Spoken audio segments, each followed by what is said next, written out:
دیکھو مولا کائنات کا کہ قدم علی اور وہ اس کے شانے پر کھڑا کر دیا. اتنی ہی دیر میں نہ جانے کتنے مراتب گزر گئے اور آسمان کی حدوں کو چھونے لگے. نبی کریم صلی اللہ علیہ وسلم نے مولا کائنات علی مرتضی مشکل کشا کرم اللہ وجہہ الکریم کو جب اٹھایا تو اٹھے اور بت کو پکڑا اور توڑا. اور اس منظر کو دیکھ کر امت رسول وجد میں آ گئی کہ ابو سلی کو کوئی گرا نہیں سکتا جسے نبی نے اٹھا دیا ہو. لیکن جس پوائنٹ کی طرف میں آپ کی توجہ لے جانا چاہتا ہوں کہ نبی کا بوجھ علی نے نہیں، علی کا بوجھ نبی نے اٹھایا ہے. وہ ابو بکر صدیق کا مقدر تھا کہ ہجرت میں نبی کو اٹھایا، نبی کو اٹھایا. اور سنی مسلمانوں یہیں سے سمجھ جاؤ کہ جس ابو بکر نے بارے نبوت اٹھایا ہو، جس صدیق اکبر نے بارے نبوت اٹھایا ہو، اس کی زندگی میں کوئی بارے خلافت کیسے اٹھا سکتا ہے؟ آگے بڑھیے. اب وہ غار ثور کی طرف چلے. میں یہاں برطانیہ میں آتا ہوں، انڈیا، پاکستان، بنگلہ دیش، ایسے تو 35 ملکوں میں جا چکا ہوں. جہاں بھی گیا ہوں جب گھر میں دعوت ہوتی ہے حضور پہلے آپ، مجھے کو گھر والا بھی پیچھے ہو جاتا ہے، مجھ کو کہتا ہے آپ اندر چلیں. کار کے دروازے کھلتے ہیں، حضور پہلے آپ، پھر 3 پیچھے بیٹھتے ہیں. یہاں الٹا معاملہ ہے. جب غار ثور کے سامنے پہنچے تو صدیق اکبر نے نہیں کہا یا رسول اللہ پہلے آپ، کہا یا رسول اللہ آپ باہر رہیے پہلے میں. اندر گئے دیکھا ربش ہے، گندگی ہے، کچرا ہے، خطرناک سوراخ ہیں، ہولز ہیں، کوئی کیڑا خطرناک نہ آ جائے. تو صدیق اکبر نے صفائی کیا. جب سارا کچرا صاف ہو گیا، سارے ربش ریموو ہو گئے اور کپڑا پھاڑا، سوراخ بند کیا، اور جب صاف ستھرا ہو گیا، کلین ہو گیا، تب اندر ہی اندر بیٹھے بیٹھے بولے یا رسول اللہ اب آپ آ جائیے، اب یہ غار آپ کے لائق ہو گیا، یہ غار آپ کے لائق ہو گیا.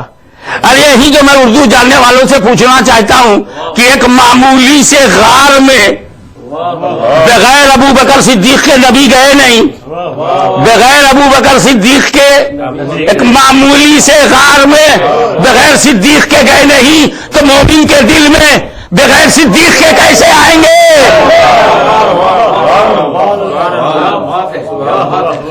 اب میں اہل سنت و جماعت کے فائدے کے لیے ایک بات کہوں. تمام سواد اعظم اہل سنت و جماعت سے متعلق حضرات کیا چاہتے ہیں کہ نبی صلی اللہ علیہ وسلم ان کے دل میں آ جائیں؟ کیا سارے سنیوں کی یہ دلی تمنا ہے، یا جو لوگ مجھے سن رہے ہیں ان سے میری گزارش ہے، کیا ان کی ایک طلب ہے کہ نبی ان کے دل میں آ جائیں؟ مدینے والا مدینے میں بھی رہے اور آپ کے سینے میں بھی رہے. یہ آپ کا جذبہ ہے کہ آپ کے دل میں سے آقا و مولا آ جائیں. تو پھر ایک کام کرو، ابو بکر صدیق کو بلاؤ، اپنے دل میں لاؤ. دل میں جو ربش ہے، جو کچرا ہے، جو حرام ہے، جو بدعتیں ہیں، جو تفضیلیت ہے، جو خارجیت ہے، جو یزیدیت ہے، جو رافضیت ہے، جو شیعت ہے، وہابیت ہے، قادیانیت ہے، جتنی بھی مکروہ صورتیں ہیں، گندگی ہے، ابو بکر صدیق کو بلاؤ. وہ پہلے صاف کریں، کلین کریں، اور جو بدعتوں کے ہول ہیں اسے بند کریں، جو حرام کاری کے سوراخ ہیں اسے بند کریں، اور جب صدیق اکبر اسے صاف کر دیں گے، کلین کر دیں گے، تو تجھے کہنا نہیں پڑے گا، خود صدیق کہیں گے یا رسول اللہ چلے آئیے، دل پاک ہو گیا ہے، دل صاف ہو گیا ہے، دل پاک ہو گیا ہے، دل صاف ہو گیا ہے، چلے آئیے۔ آپ ذرا غور کیجئے، رشتہ داری نبھانا اور ہے، ذمہ داری نبھانا اور۔ آپ ذرا غور کریں نا، نبی کریم صلی اللہ علیہ وسلم کا وصال ہو گیا، صحابہ کا عقیدہ کیا ہے؟ یہ تو ابھی زندہ ہے۔ صحابی کا عقیدہ کیا ہے؟ کہ میرا نبی ابھی بھی زندہ ہے۔ تو زندہ کے لیے فکر کیا؟ چاہے 3 دن بعد دفن کرو۔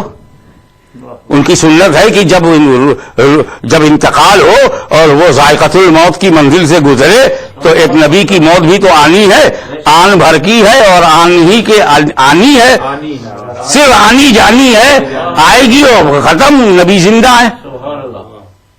کبھی تو سرکار کی بیویاں دوسری شادی نہیں کر سکتی نا، شوہر زندہ ہو بیوی شادی کیسے کرے؟ زندہ شوہر کی بیویاں تو ایسے بھی دوسرا نکاح نہیں کر سکتی۔ اس بات کو چھوڑیے، تو یہ بات طے ہے کہ صحابی کا عقیدہ یہ ہے کہ مصطفیٰ جب چل رہے تھے تب بھی زندہ ہے، اور حجر عائشہ میں سانسیں روک لی ہیں تب بھی زندہ ہے۔ یہ صحابی کا عقیدہ ہے کہ وہ زندہ ہے، مر کر مل گئے، یہ صحابی کا نہیں، کسی وہابی کا عقیدہ ہے۔ تو نبی کریم کی وصال کے بعد ان کو یہ کہنا، یہ سوچنا کہ یہ صاحب خلافت کا مسئلہ حل کرنے بیٹھ گئے، امامت کا مسئلہ سقیفہ بنی ساعدہ میں بیٹھ کر کے 3 دن تک صرف بحث ہی کرتے رہے، اور پھر مہاجرین اور انصار کے درمیان جو اختلاف ہوا اس میں چلے گئے، اور رسول پاک کا جسد مبارک چھوڑ دیا۔ ارے بے وقوف، تو نے رسول پاک کے جسد مبارک کو اپنے جسم جیسا کیسے سمجھ لیا؟ اپنے جسموں جیسا کیسے سمجھ لیا؟ تیری تو نکال کر کے کمرے سے جہاں تو انتقال کرتا ہے باہر نکال کر کے جنازہ پڑھی جاتی ہے، رسول کے جسم کو کب حجر عائشہ سے نکالا گیا؟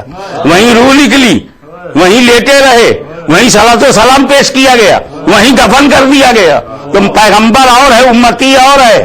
آپ دیکھیے کہ جو رشتہ دار تھا وہ رشتہ داری نبھا رہا تھا، جو ذمہ دار تھا وہ امت کی ذمہ داری نبھا رہا تھا کہ پیغمبر کی امت گمراہ نہ ہونے پائے، پیغمبر کی امت کو امام ملنا چاہیے، امیر ملنا چاہیے۔ اور پھر صحابہ کا اجماع ہوا، صحابہ کرام کا اجماع ہوا کہ صدیق اکبر کے ہاتھ پر سب نے بیعت کیا۔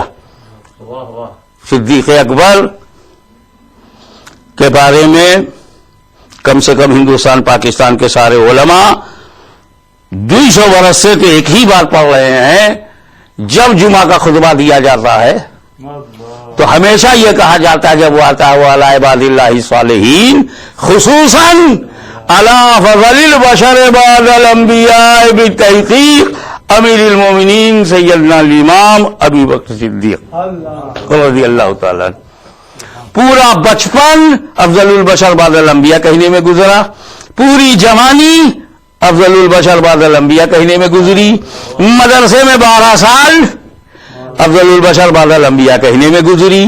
اعلی حضرت عظیم البرکت امام احمد رضا کے تشریحات کی چھتر چھایا میں، امبریلا میں ساری زندگی آپ کہتے رہے کہ افضل البشر بعد الانبیاء بالتحقیق امیر المومنین سیدنا ابو بکر صدیق رضی اللہ تعالی۔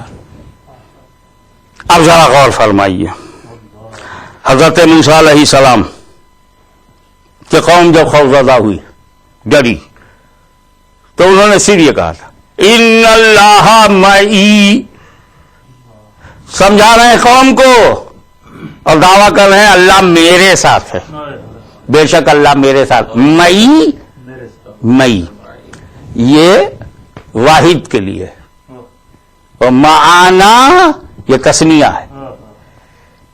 تو حضرت موسیٰ ان اللہ معی، اللہ میرے ساتھ ہے، بے شک موسیٰ کلیم اللہ کے ساتھ ہے۔